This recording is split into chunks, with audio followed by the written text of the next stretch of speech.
Guys WhatsApp guys welcome to my new blog guys. আশা করি সবাই ভালো আছেন। গাইস আল্লাহর রহমতে আমি নিজেও ভালো আছি। সো গাইস আজকে আমরা তুল দিচ্ছি আমার নিউ ঘর। গাইস আজকে ঘরটা আপনাদের মাঝে আপনি শেয়ার করবো। সো চলেন বেশি না কথা না বাড়িয়ে আমরা ঘরটি শুরু করা যাক। সো ফার্স্টে এখানে রয়েছে আমাদের জন্য বেল। আমরা বেল বাজিয়ে দিলাম, দেখি এখন কে আসে। হ্যালো, আসুন ঘরে আসুন। যান দরজাটা আটকে দিই আমি। এই যে আমার গাইস আমাদের ঘরটা কিন্তু প্রচুর পরিমাণ সুন্দর। এখানে কিন্তু আপনারা দেখতে পাচ্ছেন, এখানে কিন্তু আমাদের জন্য কিন্তু টিভির ব্যবস্থা করা আছে, এবং এখানে এয়ারপোর্টস, এবং এখানে মাটি কিছু কলাকারি, এবং এখানে কিছু কার কালেকশন দেখতে পাচ্ছি আমরা, এবং এখানে আমরা কিছু দেখতে পাচ্ছি এখানে কিছু শোয়ার জিনিসপত্র আছে। সো এই ঘরের উপরে ফর্ম এবং কাপড় দিয়ে বিভিন্ন ডিজাইনের মাধ্যমে দিয়ে এটা বানানো হয়েছে।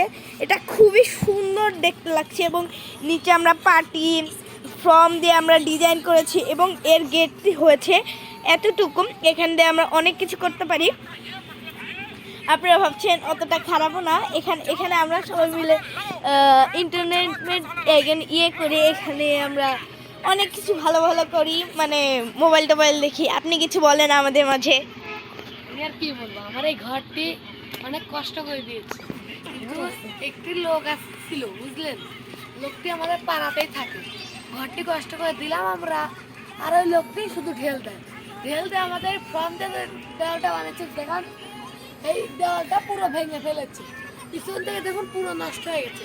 এই লোকটিকে আশা করি ওর স্ক্রিনও আমরা ভেঙে ফেলবো। এই দেখুন আমার একটা টেলিভিশন, এটা ইয়ারবাড, অনেক কিছু আছে। এই দেখুন এখানে শুয়ে থাকি, রাতে বাড়ি নাই তো এই জন্য এখানে বাসা দিয়ে ঘুম পাড়ি। এই দেখুন অনেক আরাম। এখানে মোট দুইজনের শোয়ার ব্যবস্থা আছে, তিনজন চারজন আরামে আসবে। এবং এখানে আমাদের ডিনার এবং ব্রেকফাস্ট করার জন্য আমাদের এখানে একটি টেবিল রয়েছে, এবং এন্টারটেনমেন্টের জন্য অনেক কিছু রয়েছে, এবং খাবারের কালেকশনের জন্য আমাদের বাইরে ব্যবস্থিত রয়েছে। সো এগুলো আপনারা কিছুক্ষণ পরে দেখতে পারবেন।